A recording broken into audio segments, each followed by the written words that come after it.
When I look back at my career in the Air Force, there are so many things that I'm so proud of. I had an airman ask me once, what's the coolest thing about being a commander? I told him being a commander wasn't really the cool thing, but helping people with that position was really awesome.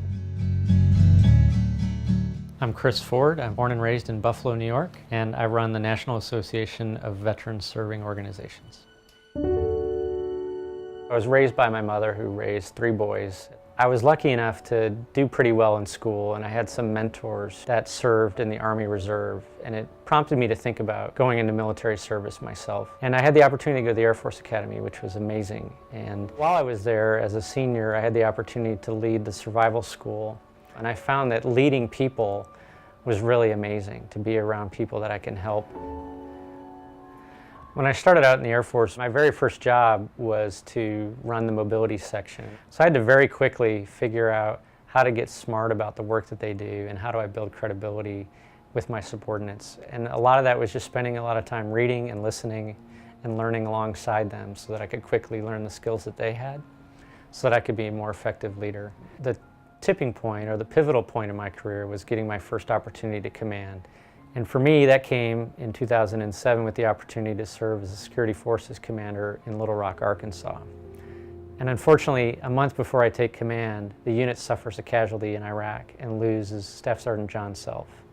I had the opportunity to walk alongside John's family and help them memorialize him and honor his legacy. That single event changed the whole dynamic of the rest of my career. My first sergeant at Little Rock Air Force Base was Master Sergeant Tracy Sisko. Unfortunately, a year after my command, Tracy's now the person who's killed, and we have to go through this whole healing process again. Losing Tracy was hard, and it was hard as a commander to stay focused on the mission and the men and women who are also affected and put my personal concerns aside. After my command at Little Rock, I was selected to command a second time, which was a tremendous honor. And I was adamant that if I was going to do that a second time, I wanted to go to the 732nd Security Forces Squadron in Iraq. Ironically, it's the same unit Staff Sergeant John Self was deployed to when he was killed. And it was boots on the ground in Iraq, doing police transition teams, military working dog support, and law and order units. And in September of 2009, we lost Lieutenant Joseph Helton to an IED attack. And again, a challenging opportunity as a commander to try and keep the unit focused on the mission and try and figure out how do we help the family. But I felt it was important to make an effort to help them understand what had happened to him. I went back to Iraq and finished my tour by the end of 2010 and returned again to the Pentagon for a second tour, but this time at the Joint Staff. And during that time, I was asked by my commanding officer what I wanted to do next. I told her that I had heard of this office called Warrior and Family Support, and it seemed like they help veterans and military families with challenges. And I told her a little bit about my story with 3 families that had lost their sons and how that was really weighing heavy on my heart, and saw it as an opportunity to align my passion with my vocation. 60 days later, I started in the Warrior and Family Support Office. In my career as a security professional, I told people no for a living. But now in this opportunity in Warrior and Family Support, I got to help people find yes.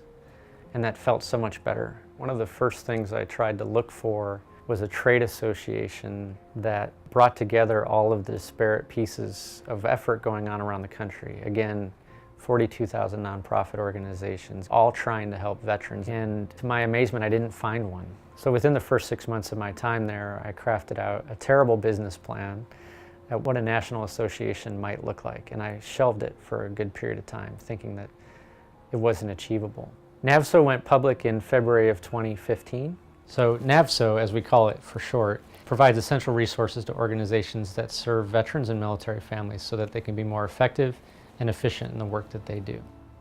Being a leader in the Air Force, or in any environment, for me, has always been about being inclusive and bringing a team together to work really hard problems and find our way through those solutions as a team.